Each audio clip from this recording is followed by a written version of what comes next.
रामायण की कहानियों में एक बहुत ही खास अध्याय है। एक ऐसा अध्याय जो एक राजकुमार को धर्म का रक्षक बना देता है। तो चलिए आज बात करते हैं विश्वामित्र के यज्ञ और श्री राम की उस पहली सबसे बड़ी विजय के बारे में। कहानी में आगे बढ़ने से पहले एक सवाल मन में आता है ना, कि आखिर एक ऐसे ब्रह्म ऋषि जिनके पास अपने तप से पूरे ब्रह्मांड को हिला देने की शक्ति थी, उन्हें अयोध्या के एक छोटे से राजकुमार की मदद की जरूरत क्यों आन पड़ी। देखिए, इस गहरे सवाल का जवाब छिपा है उस एक बहुत बड़ी मुश्किल में, जिसका सामना वो महान ऋषि अकेले कर रहे थे। और वो मुश्किल थी उनके यज्ञ में पड़ने वाला विघ्न, राक्षसों का भयंकर उत्पात। तो ये महान ऋषि थे ब्रह्मर्षि विश्वामित्र, जो कभी राजा कौशिक हुआ करते थे। लेकिन अपनी कठोर तपस्या से उन्होंने अपार आध्यात्मिक शक्तियां हासिल की थीं। वो पूरी दुनिया की भलाई के लिए एक बहुत बड़ा महायज्ञ कर रहे थे।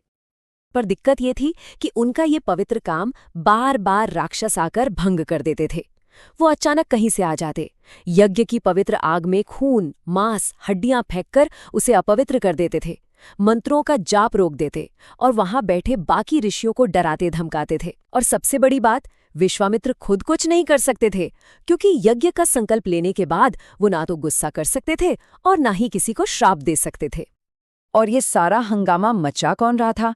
इसके पीछे थे दो राक्षस, मारीच और सुबाहु। मारीच जो था वो बहुत ही चालाक और शक्तिशाली था, और सुबाहु वो तो बस विनाश करने के लिए ही जाना जाता था।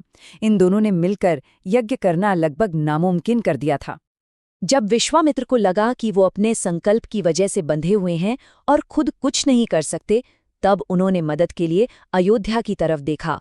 उन्हें पता था कि अगर धर्म की रक्षा के लिए कोई खड़ा हो सकता है तो वो वही हैं।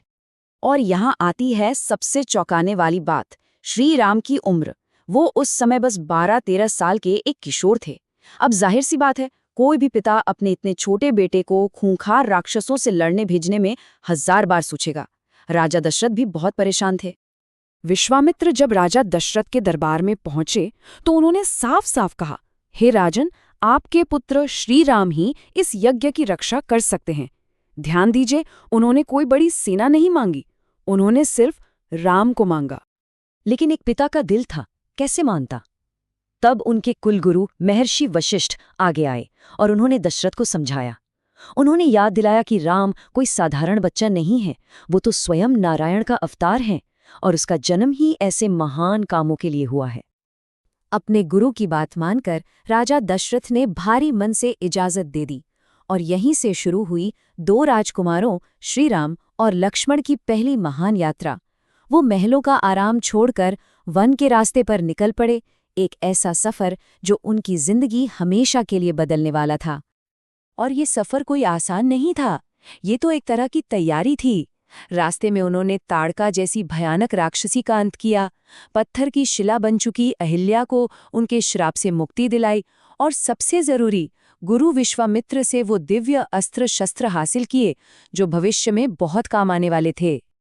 इन सारी परीक्षाओं को पार करके आखिरकार श्री राम और लक्ष्मण गुरु विश्वामित्र के साथ यज्ञ वाली जगह पर पहुंचे। अब वो घड़ी आ गई थी जिसके लिए ये पूरी यात्रा हुई थी, निर्णायक युद्ध का समय। विश्वामित्र ने अपने 6 दिन के यज्ञ की शुरुआत की। राम और लक्ष्मण हाथ में धनुष बाण लिए यज्ञ की वेदी की रक्षा में दिन रात खड़े हो गए। पहला दिन निकला, दूसरा, तीसरा, चौथा, 5वां दिन, सब कुछ शांत था। लेकिन सबको पता था कि ये तूफान से पहले की शांति है। और फिर आया छठा और आखिरी दिन। जैसे ही यज्ञ अपनी पूर्णता पे पहुंचने वाला था, अचानक पूरा आसमान भयंकर आवाजों से गूंज उठा। मारीच और सुबाहु अपनी पूरी राक्षसी सेना के साथ यज्ञ को तबाह करने के लिए आधम के। अब देखिए श्री राम का पराक्रम। उन्होंने मारीच के लिए एक ऐसा अस्त्र इस्तेमाल किया जो मारता नहीं है, मानवास्त्र। इस अस्त्र ने मारीच को बिना कोई चोट पहुंचाए सैकड़ों योजन दूर समुद्र में जाकर फेंक दिया। उसे हराया, अपमानित किया, पर जिंदा छोड़ दिया। लेकिन सुबाहु के लिए फैसला कुछ और था। उस पर श्रीराम ने चलाया अग्नि अस्त्र, और वो वहीं जलकर राख हो गया। बाकी के राक्षस ये देखकर डर के मारे भाग खड़े हुए। एक झटके में सारा खतरा टल गया।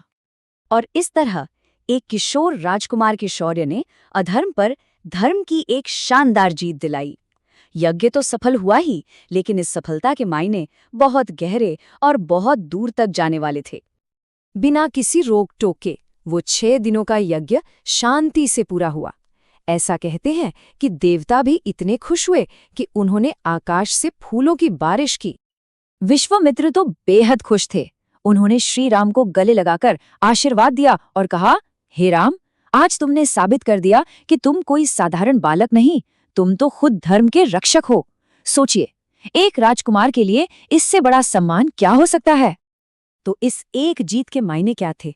असल में इसके नतीजे बहुत दूर तक जाने वाले थे। इसने श्रीराम का नाम और यश पूरे देश में फैला दिया। इसी घटना ने आगे चलकर सीता स्वयंवर का रास्ता खोला और कह सकते हैं कि भविष्य में बनने वाले राम राज्य की पहली ईंट भी यहीं रखी गई थी। तो आखिर में ये सवाल हमारे सामने खड़ा होता है कि क्या ये कहानी सिर्फ एक यज्ञ को बचाने की थी, या ये असल में एक अवतार के युग की औपचारिक शुरुआत थी, एक ऐसा पल जिसने आने वाले समय के लिए धर्म की स्थापना का रास्ता हमेशा के लिए खोल दिया।